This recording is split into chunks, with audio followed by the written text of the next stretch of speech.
joined by David Siegler.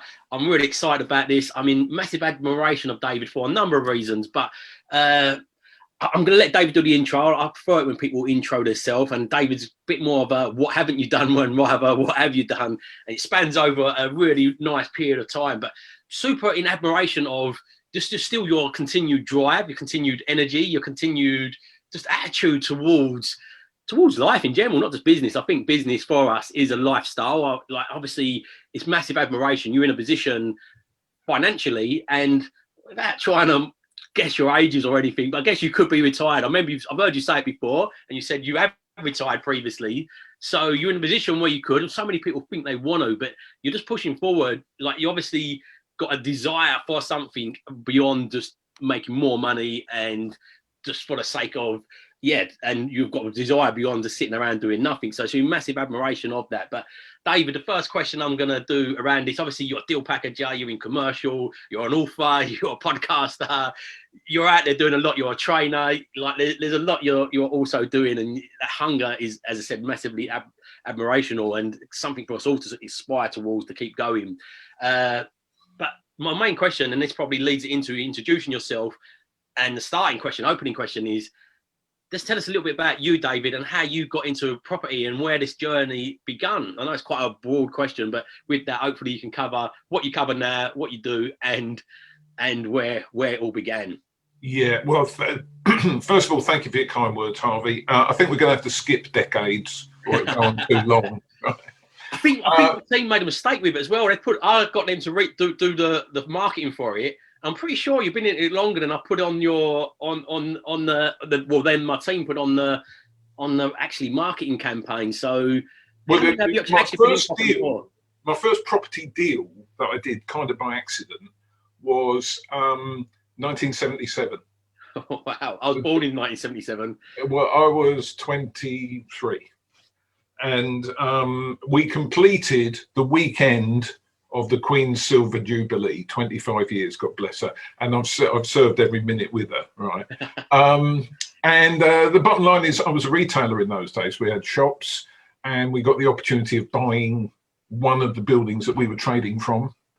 And I didn't really understand property and what it was about, but I did know that it was a good thing, right, to own property, because if you wanted to borrow money from the bank, a few years would go by, the property value would go up, transforms your balance sheet, right? So if you wanted to borrow money, and that was really why I did it. But to give you an idea, we bought 2 or 3 in that couple of years period, 77 to 79, and they all had upper parts, Harvey. They all had like offices above, or, you know, rooms, just rooms, right? And I left those rooms empty for 20 years before, in 1997, somebody prompted me to do it. I did a commercial conversion. Who knew, right? And I turned them into flats. So we had flats above the shop. But up to that point, for 20 years, I just had empty rooms. And the only time I ever went up there, really, might have stored some old stuff up there, was when the weather came down finally got to the ground floor, and I had to do something about it. So, you know, that was how I started, really. And stopped retailing in 1992. And at that point, my wife, here's another secret to success in property, Harvey. You got to marry well, right? Really important. So my wife had a really good job, and we took the opportunity of me having the time and her basically being able to cover the costs of our standard of living. And we went into property much more seriously from that period on. 1996, birth of the buy-to-let mortgage, didn't exist before that, which some people are surprised about, but it was commercial loans before that. And then it blossomed from there. Yes, that was my question I was going to ask. What was the lending like back then? Did the banks have an appetite to lend you on these earlier deals? And what was the transition like into the buy-to-let sort of sector as well? Well, so the answer with the banks, did they want to lend? Yes and no, right? It depended, right? They always, what they say, they always lend you an umbrella when it's not raining, but as soon as the storm comes. So yes, I did everything. So I was no money down investor, right? I was from 77 onwards, but The bank lent all the money. The bank lent the money based on the assets of the company. I never was asked for personal guarantees or anything like that because we had a trading company, right? So we had numbers, we had figures. And the bank in those days lent. It was commercial lending, 70% loan to value, right? But we also leveraged other assets, trading assets of the company. So they made it work, all right?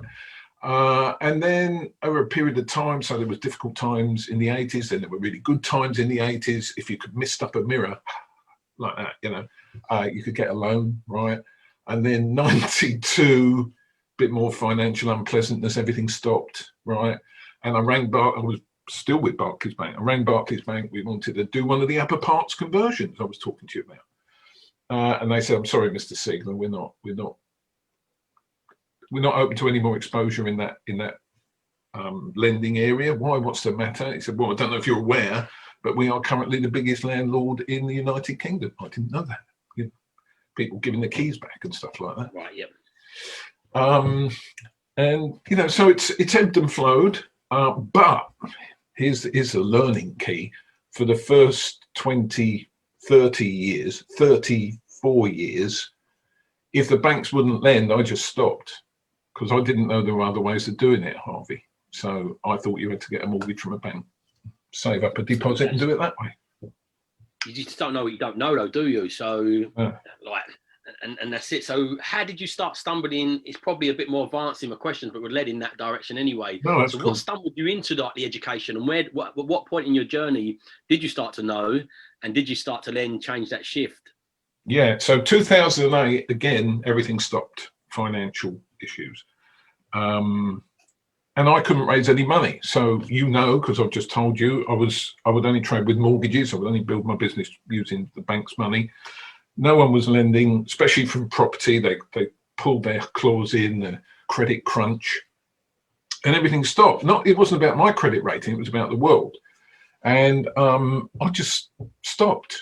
I sat at home. I stayed at home for 4.5 years, waiting for the world to change, basically, and it never changed. So I was kind of retired. Well, my wife came and asked me one day, is that it, Dave? Are we retired now? And I said, no, I'm not retired. Of course, I'm just between property deals, basically. And she said, well, that's cool, but the last one was 3.5 years ago. I know, time flies.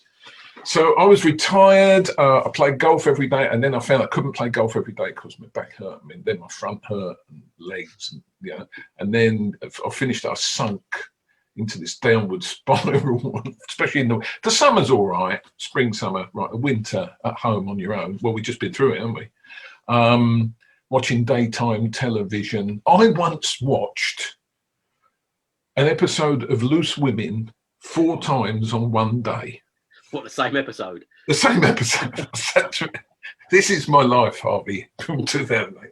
So I watched it on ITV at lunchtime, then ITV +1, then ITV2 at 5 o'clock, and ITV2 +1. Why did I do it? Anyway, that's what I did. And then by the time you got to the 4th one, did you know it was the same episode again? Yes, I knew it all along. I joined the bowls club. You probably heard that story. I joined the indoor bowls club, and it was like God's waiting room. I went down there.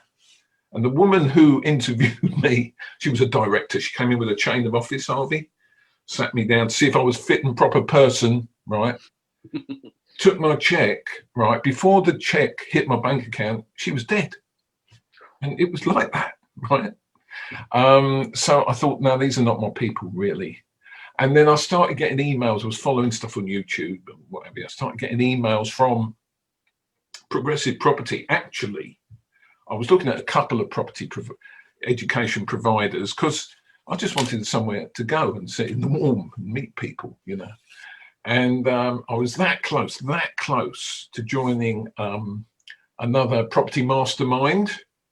But the people there, they were in the image of the creator, in the image of the person who had and they wore dark suits and white shirts with open neck, and they were very professorial, very educated, right? And it was cool. It was good stuff. And then I went to Sylvia and Jesmont Ray, the Berkshire property meet of blessed memory. 200 people every month. Have you been to that one? Yeah, I went to the last one as well. Oh, fab. Okay, well, pretty buzzy, right? And I Yep. went, and Rob Moore and Mark Homer were speaking there, and they made a little offer. I ran to get my CD and my 2 free tickets for the multiple streams event, and I went January 2014, January 24th, 2014. I went to Peterborough. We had 3 days up there. My wife came with me, saved on the heating at home. I could turn it down a bit. And that was a change of it, really. So Rob was up on stage, with stripy shirts, jeans, pointy shoes, and he would say the F word once a day. And I thought, yes, these are my people. This is where I'm not a dark suit kind of guy. This is where I should be. And that's how I got involved. And your tribe. But up until that point, though, you'd already done a significant amount of property, though, hadn't you? So, yes. So was that all with zero education? It was just put your feelers out there and find your way, sort of thing.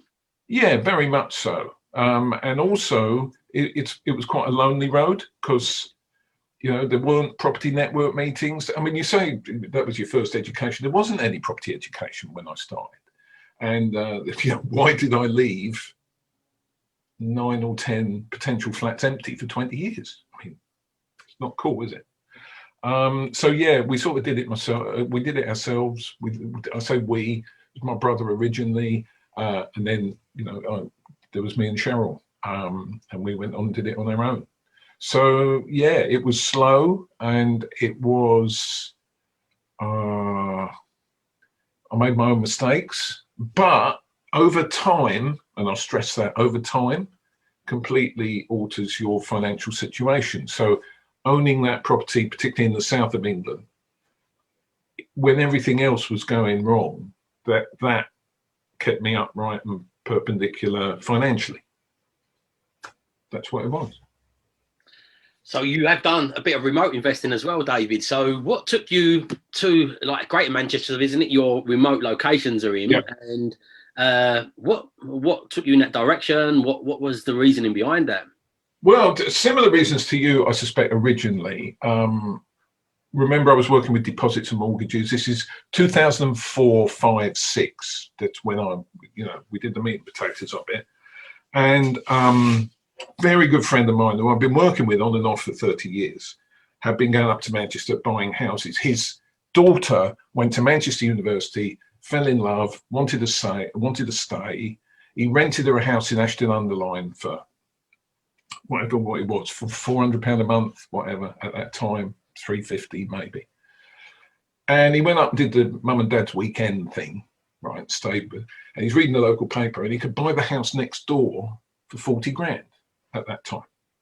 And so the arithmetic is quite compelling. And he said, you've got to come, Dave, you've got to come. I said, no, I don't want to come. It's the north, right? I mean, I'm a big fan of Michael Winner, God rest his soul. Michael Winner used to say the north starts at Brent Cross, it's north. I've seen it on Coronation Street. It's dirty and smelly. I don't want to go. And he dragged me up the M6 kicking and screaming, really. And then I got there. I was there for about 40 minutes before sort of I got in the spirit of it. And we started buying these houses like Kit Kats, right? So it was the low cost of entry. Deposits go, I could buy 4 houses instead of 1 in the south. Lending was a completely different animal then. So we're now talking 2004, 5, 6. You could get mortgages on the phone. And I thought, oh no, I'm going to tread on your toes here, Harvey. I thought I had a plan, right? I thought, I need 4 grand a month from this, okay? So 4 grand a month, that's 10 houses. So if I buy 20 houses, because we know, it's written in stone, there's a EU directive that property prices double every 10 years, right? We know that. So if they double, and I've got 20, I could sell 10, and then I've got 10 for nothing, and there's my 4 grand, okay? So that was my plan. Not a bad plan, except they didn't go up at all, did they? In fact, 2008, they went down. And I've never had the capital growth. So I know I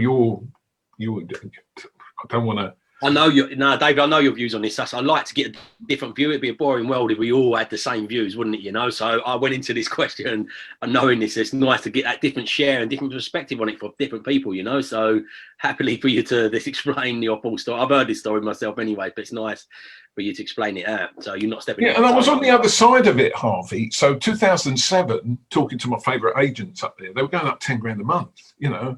So my first house that I bought in Oldham, paid 30 odd grand for it, and then I was buying in the 40s, then I was buying in the 50s, the 70s, the same little terraced houses, right? And as the crash hit in 2008, I was still buying, and I had my very first terrace property under offer at 6 figures, right? And it's one of the few, can't say it's the only one I've pulled out of over the years, one of the few deals that I took a step back and said, no, this the world's changing.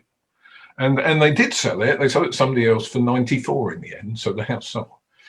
And then, of course, my experience is it's great. A rising tide lifts all ships, yeah. Right? But when the tide goes out again, the ones around the edges get a little bit short of water. And that's my view. I'm really sorry. Yeah. I've got quite an optimistic view around it going forward at the moment. Like I know Savills predicted last year that we're going to have a 15% drop and nothing dropped. But to be fair, pretty much anybody that had any understanding of property when we went into the first lockdown thought we was going to get a drop. That wasn't a bad prediction, I don't think. But nobody could anticipate the level of government support and the money that was going to push into the economy. We none of us could anticipate that. So without anticipating that, it did look on the cards for a drop. Obviously, that's not happened. The money has been supported in now. But my excitement point around this is like their predictions going forward. Like last year, London grew slower than the Northeast grew. Northeast grew 5.4%. London grew 4-point-something%. And my views around this is just the price per earnings ratio now. So we had all that money flood into the market. So we had all of that free money, as you said. You literally could. I remember sitting in front of brokers and you say to them, "Well, I want to buy this house. How much you want? 20 grand a year. We'll put 80 grand a year." They didn't even check your bank accounts. Boom, you could buy a house. They lend you 130% of the value of the house as well. They'd get back-to-back lending. So there was a massive shift of money just flying out the doors, which was linked to the subprime mortgages, and there was a bigger picture playing in the background. I think since that last crash, obviously they're slowly realigned. So you've only got a 5 times multiplier. I think in 2013, and it took them a while to catch up with it. Say, look, we're only going to lend you 5 times of what your earnings are. You know, the majority of homeowners in London and in and around the southeast are above 60, and they bought them when the price per earning ratio was about 3 to 4 times their earnings. So back in 77, when you said you bought your first property, I think the average price of a property in London was about 15k, but the average earnings was about 6k. So it was, even though the interest rates are higher, but it was much more incomparable of the earnings. Today in London, with the averages, the average wage to the average earnings is 18 times its difference. So, and if you look at the occupier, like the people that own homes, the large majority of that are unencumbered, but they're people that bought their homes 20, 30, 40 years ago. So they've been able to move off the back of equity, not off the back of what their earnings are. It's not linked. The prices are not linked to people's earnings, because there's only, I think, 1%ers that earn that really high figure, and about 5% are in the 6-figure ratio.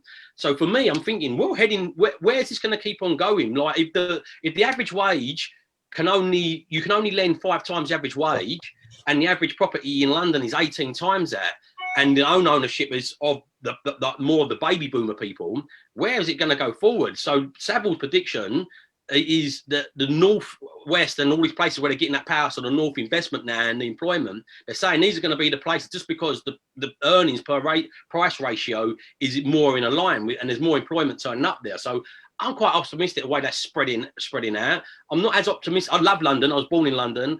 I hope it does continue. I've got property in the south, and I want that continuing this growth on that. So it's not a biased view by any means, but I'm quite optimistic around the different areas. So London was at the bottom of their predictions, but last year, even with all the stimulus, so for me, I think London carried on pushing forward pre-08 because of the because of the overseas investment as well. It was attractive. It was growing really quick. The yields were pretty good. But now with Section 24, stamp duty, the taxes have gone up massively. The yields are next to nothing, and the returns on your capital are really, really low, and the capital growth is really slowed down. So with the pass of the North deal happening, I think the foreign investment are chasing after yields and investment a bit more. And you get the odd person that likes a trophy in London, and London's always a prestige city. I don't think London will fall off a cliff.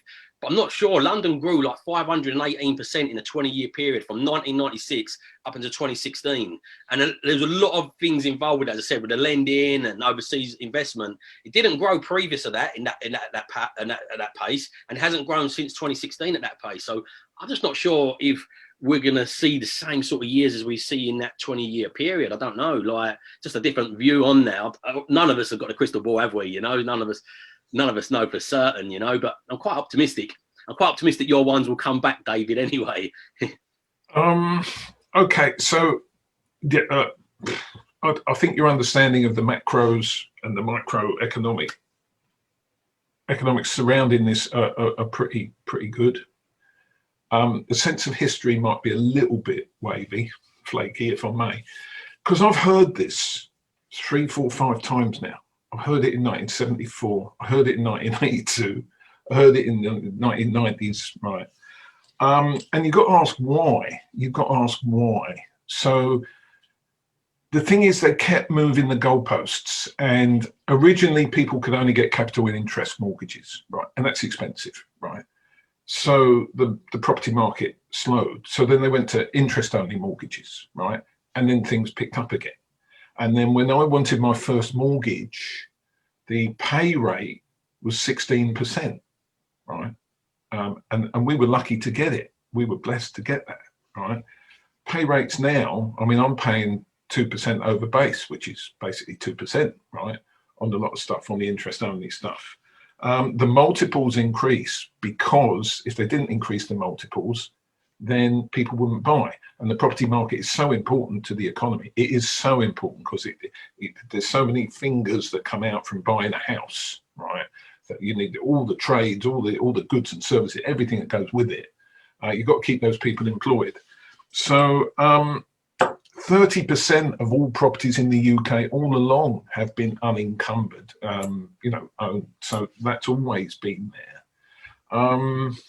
I just think we need to wait and see. The only material thing that has changed, which I think supports your point of view, it's more than a point of view, your thesis. Because it's quite learned, Harvey, no credit where it's due, you've done your numbers, right? You've done your fact finding. Is that in 2008, things changed with regards to bank liquidity. The Bank of England put the thumb, on their heads and said, no, you can't do this anymore. Because before that, they just made more money and made more money available because prices were going up, so they needed more money and they made it more achievable. Now they have cut back on the multiples and stuff like that. Now, is it going to stay like that? Because we're already seeing 95% mortgages back. How long before we see 100% mortgages back? And I know there's restrictions to those at the moment, but I think they need us. They need especially going forward, the government needs a buoyant property market in the economy. So I've no idea why we finished up down this road talking about property, because I don't think it's what we intended, right? No, it went on a bit of a tangent there. But I think the jury's out. I think the jury's out, Harvey. That's what I would say.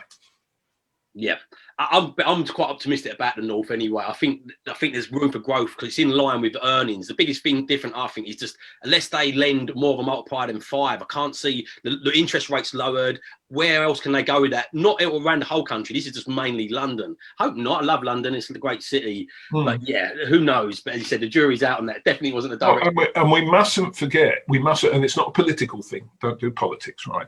But the Boris bounce, which has been interrupted by COVID, right? It's going to be significant in those red wall places. So I know some lifelong hard-nosed property, hard-bitten guys who have been to Sunderland, right? Because Sunderland, let me get the zeros in the right place, Harvey. Is it £1.5 billion or 15 billion pounds? This isn't, we're not talking Freeports here. We're talking a lot of money, right? Shit ton of cash going into Sunderland. They've had some of it already. These guys have been up there buying houses in Sunderland because they're expecting false depreciation from that investment. So, there's lots of nuances in this. It's not black and white. It's not. Absolutely not.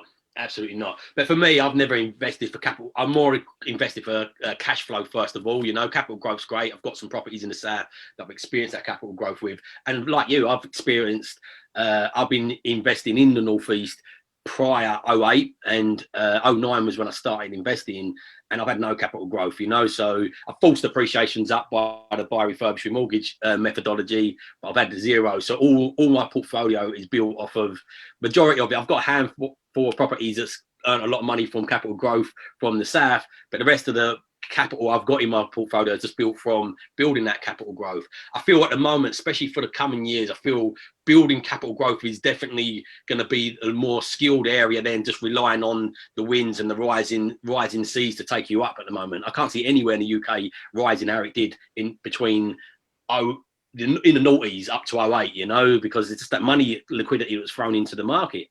I heard that in 1974, Harvey. Just hang in there; it'll be all right. Right, and it's a life cycle thing as well, because of course you need cash flow today because you're a young man with a young family and you've been doing it 10 years, right? You get to the point, and I don't want to overstate this because I live quite modestly, right? There's no Ferraris in my drive. Well, there's not, right? And I need a haircut, right? But I mean, I've saved that money for 3 months now. I think there come a time when you will focus on capital growth, because how much money can you spend on a monthly basis? So now you've got school fees and all that malarkey on the horizon there. But when you get past that, and I'm past that now, things change and you will focus in more on capital growth. It's just part of the journey. Yeah, absolutely. Yeah. So you want cash flow at the start, don't you? Then you want capital. You want to build your capital and your wealth, because as you said, there's only so much money you can spend. But let's get back to the track. We went off track a little bit there, but quite interesting. I'd love to hear the different views and points around this. It makes the discussions really good.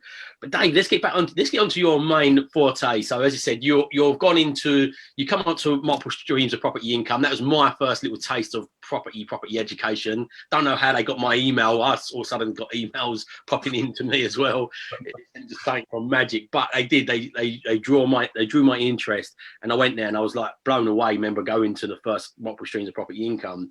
So what took you from going there into standing on stage with them, being a trainer, wearing the stripy shirt? Where did that journey come? No one was more surprised than me, Harvey. So I went for those 3 days sort of to get out of the cold. And there was one training course that I'm sitting there thinking, do I want to buy a training course really? Yeah. I know everything. I did think that. Yeah, I went along there thinking, they can't teach me about property. I know everything about property. And to be fair to me, I did know a huge amount, but about a tiny, tiny little bit of the property business. I didn't know you could do all this other stuff, right? I just knew what I'd done, really. And back in 2005, 6, 7, before the balloon went up, we had a lot of people, we had a lot of people troubling us who were in the south. We were going up to Manchester regular, buying houses, buy refi, right? And then suddenly we'd be short of money because we'd spent our money and we didn't get every penny out. And, when you've done that 10, 12 times, you've left all your money in. And then I had dentists and taxi drivers and all sorts of people in Brighton, people I played golf with. Oh, can you find me any of those, terrace houses? Well, what are you looking for? Well, an old one that nobody wants. Well, they're all old. They're Victorian, right? I mean, So we passed a few on for a fee back then, It was, you know, pretty light touch back then. And but I didn't know it was deal packaging. I didn't know anything about it. I just put them together and let them get on with it, right? And then in 2014, I was absolutely blessed that weekend that I was in Peterborough, because Rob Moore himself on the Saturday afternoon talked about deal packaging. You've been in the room. I ran because this is what I wanted. I ran and I did deal packaging training at Progressive, and I started doing it properly, right? And there's a massive need for it if you're good at it, right? Now, I'm not saying I've never made mistakes, right?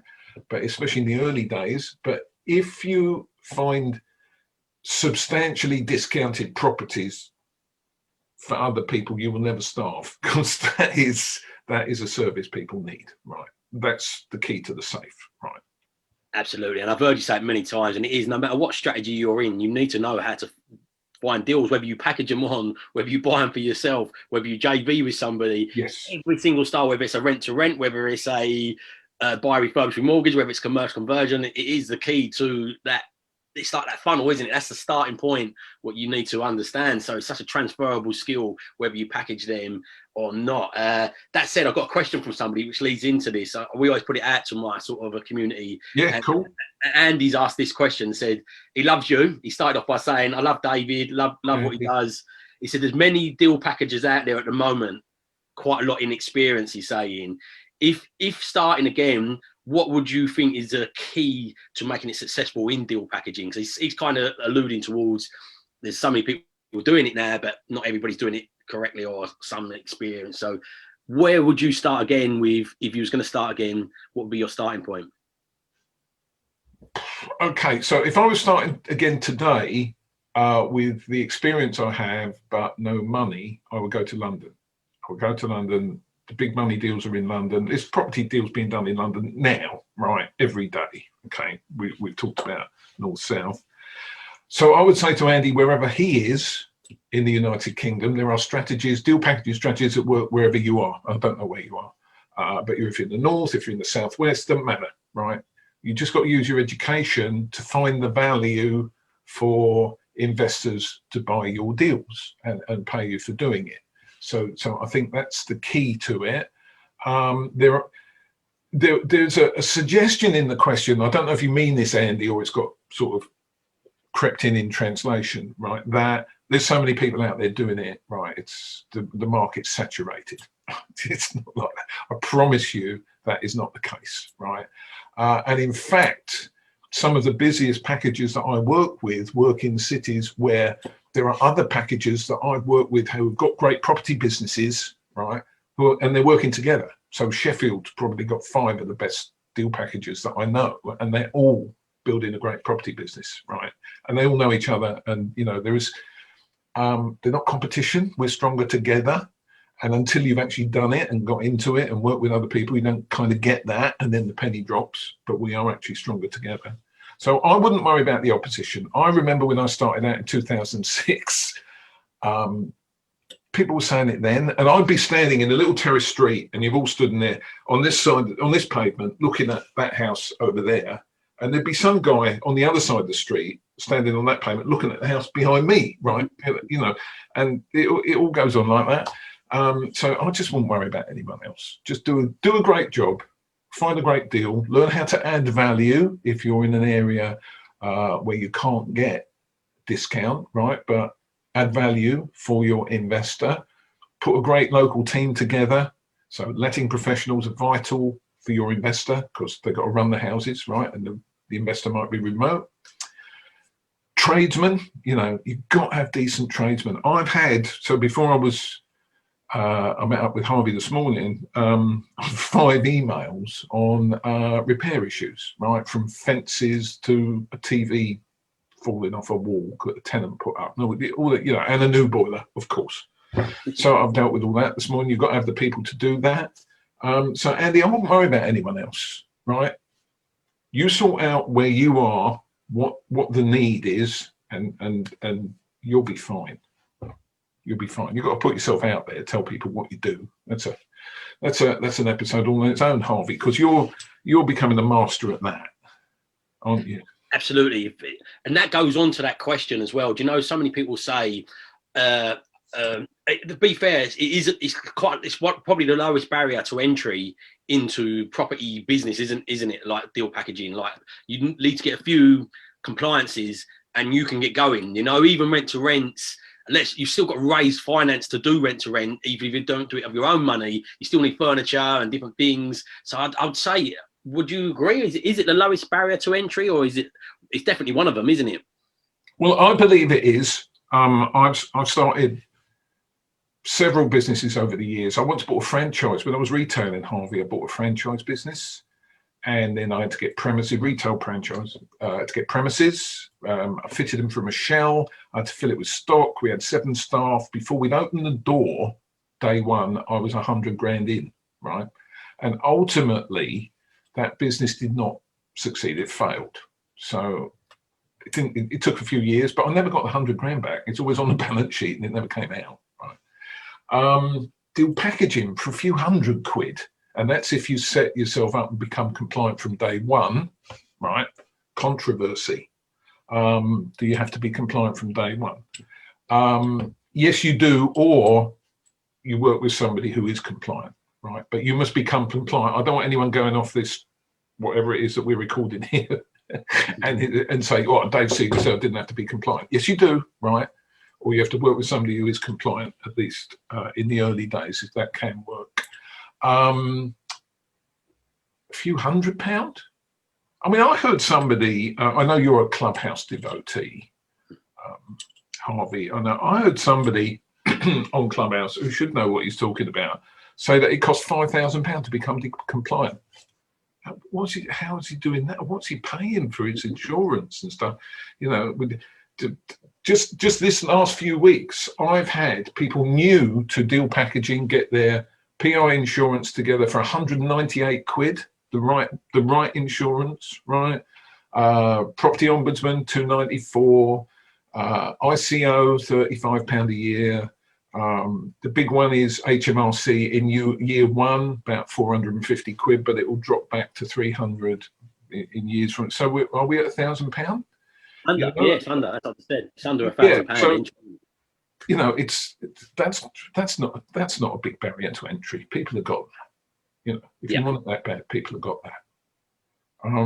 How did we finish up there, Harvey? I think what he's alluding around as well, though, is saying a lot of inexperienced people in the space. For me, exactly where I was going with that was, I've got a faith in human beings. I think 99% of human beings out there that do a bad job don't do a bad job intentionally. They just do a bad job because they've not got the self-awareness. I don't think there's many people that go, right, I'm going to be whatever trade it is, I'm going to be this to rip people off. I think there is the odd calculated people that just think, how can we squeeze money out of people? But I think majority of people that don't do a good job, whether that's a builder, whether that's a plumber, a doctor, a plasterer, a deal packager, I believe is because they've not got the self-awareness to know that they're not great. And the question I say to people all the time is, how many drivers do you know are bad drivers, but yet how many people do you know admit that are a bad driver?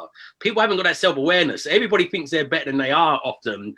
Not everybody, but a large proportion of people. And I think anything that's got a lower barrier to entry will attract them people, not people charlatans, but just attract the people that think they're better than they actually are. But I think that's where he was alluding towards like there's some people in the space that are inexperienced and not doing such a great job. But I don't think they're doing that intentionally. I think that's probably more just that self-awareness and just getting that experience and practice. Everything you need to do, you need practice at, don't you? Even if you get education, you still need to get out there, sharpen that saw and get going with, you know. Well, it's fast money, isn't it? And where you get fast money, so how fast is it? Okay, you can go out and find 5 rent-to-rent for service accommodation deals next week, right? You don't have to wait for conveyancing and mortgage offers and down bounds and all that sort of thing. You can just go out and find them at a letting agent. And I know people have done that. So, you know, month 1, 5 rent to SA deal, what, 3 grand a deal? Is that 15 grand? Maybe, right? That's pretty fast money, okay? The way to differentiate yourself from people who are doing it because they want fast money, rather than you be really good at it, is to position yourself on social media, to let people come. So I won't work with any investor who won't come and spend at least half a day on patch with me, meeting the teams, looking at buildings, nailing down the numbers, right, exactly what they're looking for. So by the end of that, you know, I want a commitment from them. Are they happy to work with me? And it's a two-way street. I might not want the commitment from them because I don't want to work with them. So that's the way to differentiate yourself, and that's the way to build great relationships with your investors. That fact finding, you can do it in 2-3 hours, right? Just having coffee and mooching around town and showing them previous projects, or if you haven't got previous projects, show them the type of projects you'd like to do, right? The sort of things that you're looking for. Print loads of stuff off Rightmove which meet the sort of projects you're looking at. We could do that, we could do that, we can do that, we can do that, right? You got to work with what you got, right? Yep. So if that's all you've got to build your credibility, then that's how you should do it. Yeah, I remember interviewing Emerald Frisk, and I remember her saying, just what you touched on there, I remember her saying it's very much the same for me. When I first started out and I started gaining investment, literally the criteria was, have you got a pulse, have you got money? And that was it. You sort of got going with them, but I soon learned to realise that's definitely not the best approach to aim at that with. But yeah, it did make me laugh. I remember when she said that. But yeah, it's important that you said make sure you get the right fit both ways, isn't it? It's not just about gaining their money. But how do you differentiate yourself with the agents as well, like agents and vendors, if you're just starting out? Because again, there is this preconceived conception of investors today, especially where there's more deal packages, especially where like you've got that thing as well. I've heard you talk about this many times where people say find the deal and the money will come. It's got some sort of truth behind it if, like you're saying, people know what you're doing, you know, but nobody's just going to knock on your door and to say, I've got an inkling that you're starting out to be a deal packager today, and I've got some money, you know. So what are your views around that anyway? And how do you differentiate yourself to make yourself credible when you're presenting yourself to agents and direct to vendors at the start? I've never had a problem working with agents. Now, I'm not saying that every agent has loved me, right? That's not true. But I've always been able to get through the door. I've always had their ear. They've always listened to me. Why? Because I speak with authority about what I want. I'm very specific. This is absolutely key. If you're going in to see a new agent, tell them who you are. Tell them who you're working with. So I'm working with property investors. We've identified this town, this postcode, this area, your street, whatever, as what we want to buy. This is what we're looking for, right? Houses we can add value, whatever, right? Don't say we want 25% BMV. That's a killer, right? So we can add value, and what we're going to do, we're going to provide warm, dry, safe accommodation for local families. That's what we're here for, right? So we have. I've got a range of investors. We've got cash. We've got mortgage buyers. If you want proof of funds, I can produce proof of funds. I'll come back to that. What have you got? Let's have a look. Let's go and look at a few houses. What can you show me? Now, pre-COVID, that was very easy to do. Please God, it's coming back again. Maybe by the end of the year, that we can walk into an estate agent and just do that. Estate agents at the moment are under a lot of stress, working through COVID and working with the market conditions. And I read an article last week, Harvey, that said the amount of stock in the UK estate agents is the lowest ever in history, and they reckon within 2 months they'll be sold out. sold out of houses, really. So it's about building your. I would worry about. All right. I'll just bare my soul, right? What comes first, the money or the deal? Okay, I worry about the people that say, find the deal, the money will come. I know what they mean, right? But if you're working with an estate agent first, right, and you're looking at deals, right, and then you find a great deal, whatever that is, and then he says, okay, well, give me proof of funds, we'll take it off the market. What are you going to do? Because you haven't got the money, right? So they can't take it off the market. So then 2 or 3 days go by and he's tapping on the table, right? You've bought yourself over the weekend, maybe 4 days, 5 days, right? But he wants to take it off the market because he's there to sell houses. And if you can't produce a proof of funds and you just get binned, like, you know, with all the other time wasters. So I would say unequivocally, and this isn't a north-south thing. There's no argument for me here. You've got to find the money first. You have to find the money first. Now in COVID, and it's been over a year. I mean, a year. Yeah, I know. We've forgotten how to find the money first. Now you can do it online. People have been doing it online. It's harder. Anyone who's started in the last 12 months, it's hard yards, right, to do that. But I'm not saying that nobody's done it, because people have done it. People I've worked with have done it. Okay, so find the money first. That's my thing. Yeah, I get where you're going with that. 100%. I think you can kind of do a little bit side by side. So obviously building your online presence, you can go viewing properties and then start that as your mission to find the money. But yeah, when you just go bidding on stuff and you've definitely not got an investor there and no money there, I think that's a dangerous game to play, because you will just get put in that little bin. But what you've done there, you see, Harvey, what you've done is started, in my view, talking about process more than the principle. So let's decide we're going to find the money first. And then what you just said about going out, doing some viewings, taking pictures, walk around video where you can in an empty house, right? You know, you're not positioning yourself with the agent then, but what you're doing is positioning yourself with the community, and they see you. They've got to see you and who you are, and people will come. Build it and they will come. It's a good film, that. Excellent stuff. So I'm going to go into the training thing, David. You trained loads and loads of people. One of the things you touched on now, like hundreds, if not thousands, I don't know exactly how many people you've trained, but you've trained a lot of people. You've stood in front of a lot of people, even just on the stages, on the presentations, which is training people. So it's got to be thousands over the years now you've been involved with this. Where do you see this big differentiation between the people that actually, like, because knowledge is power, but only potential power if you action it. And where do you see this? There's such a knowledge action gap. Like, if knowledge alone was the answer, we'd all be in the relationships we want, have the money we want, the shape we want, and as happy as we want to be, because you can just go on Google now, YouTube, and you can get any bit of information. So where do you see the gap, being on the other side of that and training so many people as well and being at these presentations? Where do you see that gap? What the when the people actually doing, the ones that do are the ones that don't, you know, because not everybody. Okay, gotcha. It's a strange one, that, because I can never tell. Because in the early days, I thought, he's the guy. He's. I can see this. There's a multimillionaire sitting in the room. He's going to be the one, right? And nothing happens.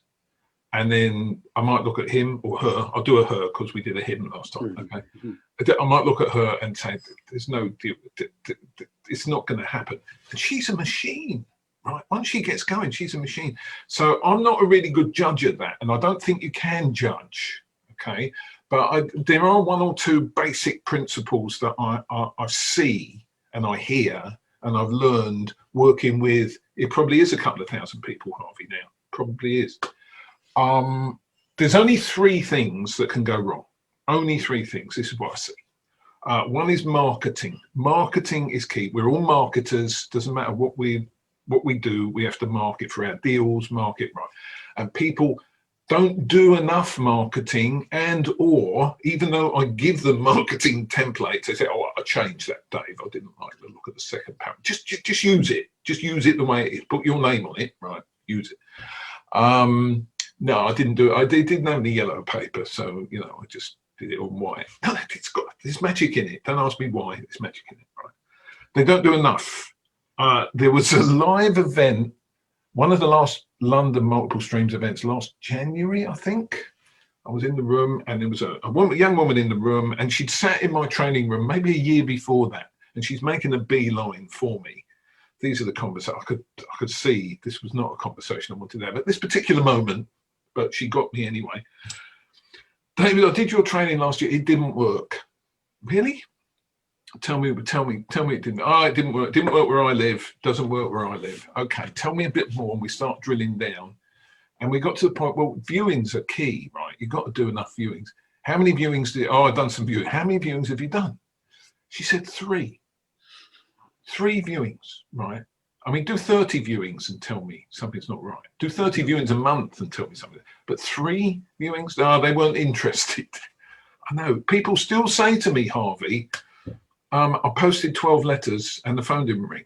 you know, and we're doing 200 letters a month in, month out, right? And we get once you crunch the numbers, we get on average 1 deal a month from 200 letters. Deal value is what, 3 to 15 grand, depending on what it is, for £200 a letter, right? So I know it works. So marketing is key. I think the second thing is, having done the marketing, let's say you're doing it and there's leads coming in, it's not having the knowledge and experience to recognize the deal, right? So, you know, people are looking for one thing, you know, I want to do assisted sales. Nothing wrong with assisted sales, right? But it might be a rent-to-rent issue, you know, and they're not seeing that. And then sometimes, just sometimes, dare I say this out loud, right? It's actually about the person. And I think it's fear. I think it's fear that is, you know, if they come from a slightly different background maybe, and they've got all the material, right, it's easier to go and do another training course than it is to go and talk to people, put yourself out there and put your heart on the line, right, and throw yourself into it. So can I always spot the winner? No, right? But the winner will do those things. They'll market, they'll recognize the opportunity, and, you know, they work through the fear, because we all have that fear. Absolutely, and I think that is a massive one. Fear is whether our ego allows us to admit it, because most of us don't want to admit that we're scared of something. You end up making any which way excuse. Oh, it's because nobody accepts my offers. But fear will sabotage you internally as well. Like, even as you said, you might, like this lady just doing 3 viewings. Like, that's because of fear. Why didn't you done 30 viewings? You know, because you feel the fear of rejection, fear of looking silly. Yeah, it's a massive thing that holds us all back. As you said, we all get it. It's just dealing with it and managing it in a manageable way to push yourself beyond that. That said, talking about we touched on it slightly. I'm coming to the end of this now, so I'll be respectful on your time. But we touched on it slightly where we said about this lady come out and said it don't work. I got my first slightly bit of it, as you said about it before we jumped on. I got a guy calling me a furu. It was based on nothing.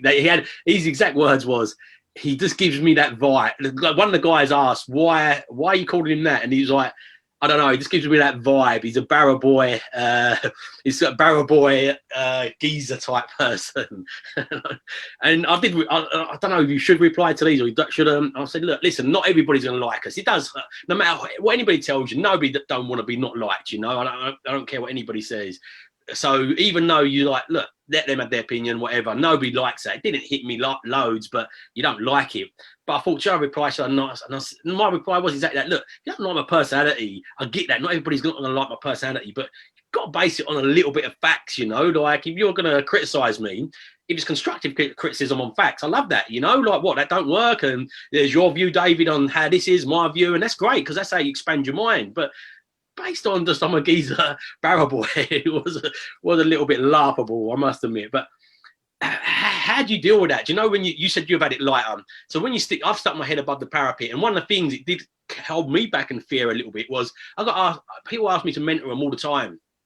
And I must admit, I definitely was fearful, sticking my name out there, and especially with the marketing, whether it's with being a coach or whether it's being in anything. If you put your name out there and market yourself correctly, you're putting yourself out there. So if it don't happen how you think it's going to happen, you feel like it's happening in public, and that's the biggest fear thing. But how do you deal with that, and how do you push through with that, and what's your advice for that? Yeah, it is hard when it happens. I think perspective is important. You've got to keep your perspective. I've tried it both ways. I've also taken advice from people who are more experienced than me, younger, taller, and shoutier than me, about what to do. And I think now where I am is I just do not respond. Yeah, I don't respond, because you can never say enough, Harvey. And they'll pick up something out of a sentence, no matter how well crafted your response is. They'll pick up something because they're just looking for an argument. So in that episode that I think you alluded to, which I believe I saw as a spectator, okay, you came back and dealt with it very eloquently, right? You did it really well. And you had several of your friends come in and support you and said what I would have said, with Harvey's 100% straight, right? Because that's what I believe, okay? And then they took up the cudgels because, oh, all his mates are coming in now. You know, how much did he pay you for coming in and sticking up for it, right? So you can't win, even if you win, right? So I now just do not engage, because all they want to do is suck the life out of you, and they do it. They'll ambush you at 7 o'clock on a Friday evening, right, when you're tired and you've got other things you want to do, and I just keep away. Yeah, probably good advice. It's hard though, isn't it? I must admit, I woke up at 4 o'clock in the morning. I had a builder we was parting ways with. I had a few other things going on. Woke up at 4 in the morning thinking about it, and I was like, do I respond? Do I not? But yeah, it is a tough one, and your ego gets there a little bit as well, doesn't it? It's, yeah. I hear you, and I've had that 4 o'clock in the morning conversation with myself. I promise you, I have, right? And they're just not worth it. Yeah. Yeah, I get it. But Dave, it's been great. I've got a couple of little quick fire questions for you. Yes. It's been fantastic, like always. Been great. I want to talk a bit about Clubhouse, as you said, but we've run out of time with a few of the tangents we went on. But that's great. My bad. Sorry, Harvey. No, and me. I'm equally to blame. But yeah, we met on Clubhouse, and what a powerful platform that is. You know, like I knew who you was before that, but actually speaking to you and get to know you on Clubhouse, like it's just. I think it's been a transformational platform at the moment. I'm not sure what direction it's going in. I was going to ask you, but I don't think we've got time for that. But yeah, it's been great getting to know you, and thanks for today. The quick couple of little fire questions is, what one book have you read that's not property related but had a big impact on your property journey? Yeah, the book by Jeffrey Gitomer. It was The King of Sales. It's a sales book. Jeffrey Gitomer, Jeffrey with a J, Gitomer with a G. The Sales Bible. It's the best sales book I've ever read in terms of my profession, right? And we're all, do you know what? I believe we're all, it doesn't matter what we're doing, we're all in sales, right? We're all marketers, we're all sales. Yeah, I'm a property guy, I'm a deal packager, I'm a this, I'm that, and the other. We're all selling. I've probably been selling since I was 20 years old. So, you know, that's it. So that's the book. I don't know if that helps. Quite a big book. Yeah. And you can catch Jeffrey. Jeffrey's got a YouTube channel. He's gone a bit relaxed these days. I think he might have been a hippie when he was young. But absolutely, David, I think it's even before that. We're in sales from the minute when you can just talk, even before you can talk, when you're negotiating with your parents to stay up later, to everything it's just a sales and negotiation, isn't it? So soon you understand that, and you can start understanding the psychology behind that, then the better, I think, for everybody. I'm going to check that book out. I've not come across that, so I'll check that out. And the final question, David, in one word, first thing that comes to your mind, what is it you want from life? Only one word? Yeah, one word. First thing that comes to your mind. Health. Health. You know, and that's, I'll tell you what, in my own little world, my private Dave world, COVID's been a big wake up for me about priorities and what I'm doing and how much time we got left. I've got a bit less than you, you know, if natural order of things works. What do you want? What do you want? So to get what you want, you've got to have your health. So health. I lost 2 stone during lockdown. So, well, I put half a stone back on. But, yeah. So you're a stone and a half in the positive still, though. So they still take that as a positive. But the reason I ask this is I feel where you've mentioned that it wasn't going in that direction just now, but I hope one of my hopes for COVID, although it was a tough time for many, but I hope people get that better perspective on just life. And one of my missions before COVID was a thing called figuring out happy. And I think everybody, what they eternally want is to feel happy, whether that's your health definitely makes you feel happy, but then it's just a chemical reaction. When you look at what happiness is, it's just a chemical response and reaction. And when you study on positive psychology, and I don't mean positive psychology thinking the world is all fluffy and there's never going to be anything bad in the world, that's BS.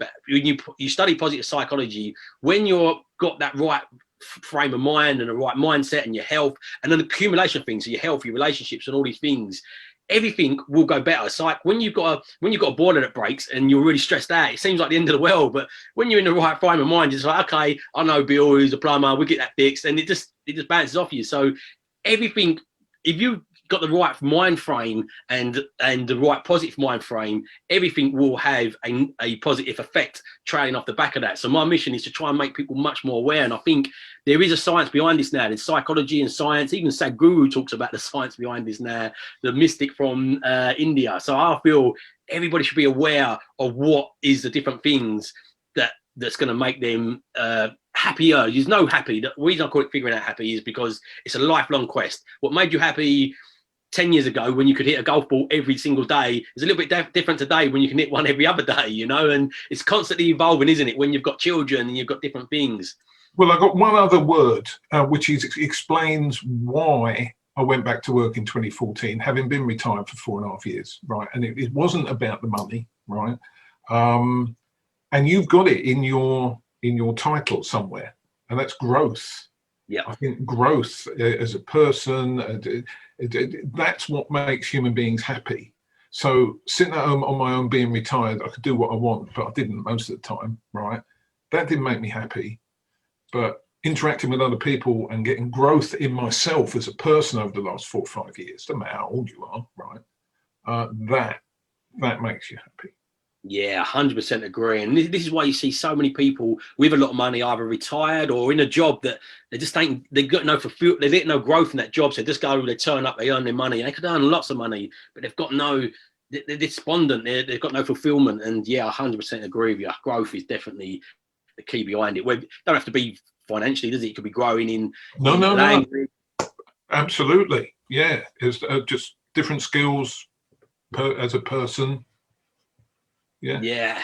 I love them answers, and I think it's so important. This is where you do get a lot of despondence. But the thing is, going back to what we were talking about earlier on, the fear problem is all the growth is on that other side of your comfort zone. It's in that little fear section, and you've got to get familiar with pushing yourself there, because the more you push yourself there, the more reward you'll get from that, and the more growth you'll keep on getting, the more fulfilled you'll be. But it's just But that's why human beings are human beings, right? And fishies are fishies, because they didn't go for the growth, right? And humans just do. It's in us somewhere.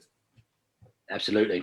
So David, thank you very much for your time today. It's been an absolute pleasure. Thank you for sparing me a day from your golf course. It's really been great getting to know you a bit over Clubhouse and a bit more on here, and let's keep in touch. And can I touch on that? I know you want to end. I get it. We're over the time. The Clubhouse thing's been really interesting, because with pre-Clubhouse, I thought we all sort of lived in our tribes, right? And on Clubhouse, the tribes have mixed. So, you know, I've been on panels with half a dozen other deal packages, and do you know what? We all sort of sing from the same hymn sheet. We've got our personal quirks and that, but isn't it interesting that, you know, that world's out there, and we all, you know, we're all the same. I don't mean we're all the same, but we all come from the same place. How's that? And I think if you give value, and it's not a cliche, if you give value, if you try and help people, even if you're not very good at it, right? If that's where you're coming from, you'll be fine. Yeah, absolutely. No, it's absolutely fine. Mention it, David. I was more conscious of your time and your time scale. So yeah, it's been amazing. As you said, exactly. I think you worded it really well. I can't word it any better. There was different tribes, and that's why I knew who you was, but we hadn't crossed paths. But I've crossed paths with so many people in these just different tribes. And as you said, some of the people who had the preconceived, I try not to have a preconceived conception, but it's beyond your conscious level of thinking to have preconceived conceptions. And you wasn't one of them, by the way, David, but some of the people who my preconceived conception was of some people is completely different now that we've been actually conversating, because it's very different watching a video of somebody. You get a feel for them, but then actually having a conversation with people and you're like, oh, wow, like you do realize how much more people are in alignment. And yeah, I think it's been an amazing platform for that. No, you haven't been on. I don't know if I'm not seeing you on in the corridors at the moment, or I personally have. I picked up something you said about Clubhouse going forward. I think I'm in the same place as you. I have pulled back a little bit, because it can suck the life out of you. I mean, you get stuck in there. So I do my bit, right? I do my several hours a week. But to live in there 24 hours a day, you know, even if you're searching for likes, you park yourself in somebody else's room. I don't do all that stuff. Yeah. Right? I've never had 2 devices going, you know, and all that malarkey. I've seen that. You've seen that. Yeah, you advised me on it. Right. Yes, I forgot that. But But yeah, I must admit, yeah, for me, I found it a drain. Even when you say put it on in the background as a radio, because it's engaging stuff as well. I found myself getting mentally fatigued from it a little bit as well. So I've really been disciplined around it, saying, look, okay, I'm going to turn up here, do my own thing here. And yeah, then just forget about the FOMO stuff. Forget about looking what other people were doing. I asked Kevin, your pal. I said to him, Kevin, like, where do you see it as well? Like, I was tempted at start, thinking, do I get in these big rooms? And obviously, you're especially at the first curve of it after Christmas, and get my following up. I said, but are you actually seeing a trickle down from that, Kevin? Just a straightforward. And he's like, no. In the bigger, he said the smaller rooms with the property people is where I'm getting the engagement that really is coming through, and that's a small percentage of the numbers from which, because you get bigger numbers going on the stage in them bigger rooms. Because I was really toying in my head, should I be getting on these bigger stages? But it's not probably as relevant to what I'm doing and my tribes. Although there's some crossovers, but I really toy with it. And Kevin sort of gave me the advice on that as well. But yeah, as I said, I've definitely narrowed my time. It's great to connect, I think, but you've got to be disciplined. But like with all social media, I watched that Social Dilemma the other day for the first time, and social media I look at like alcohol and drugs and anything like that, anything that's addictive. There is benefits even to certain drugs, but the problem with certain drugs is the point of diminishing returns is so quick, and the downside outweighs the upside you'll get from it, you know, so they're not worth just touching with it because you'll get addicted. The same with alcohol. If you use alcohol, can be destructive to your life, but if you have a glass of red wine in the evening and relax, science shows you just that unwinding, that social element of it will help you actually live longer. So use correctly, it's massively enhancing, and use incorrectly, it's not. And a lot of people that moan about social media and adverts and stuff like this, I'm like, social media is only modeling what you're putting into it and how you're using it, and it's throwing it straight back at you what you've done to it, you know. So if it's targeting you for certain things, it's because you've told it certain things and you've lived your life on there. But I think used correctly, it's a fantastic tool, but using correctly, absolutely, I agree with all of that. But David, thank you for your time today.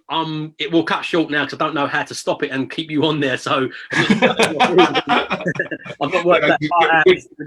Is this the longest one you've ever done? I don't know.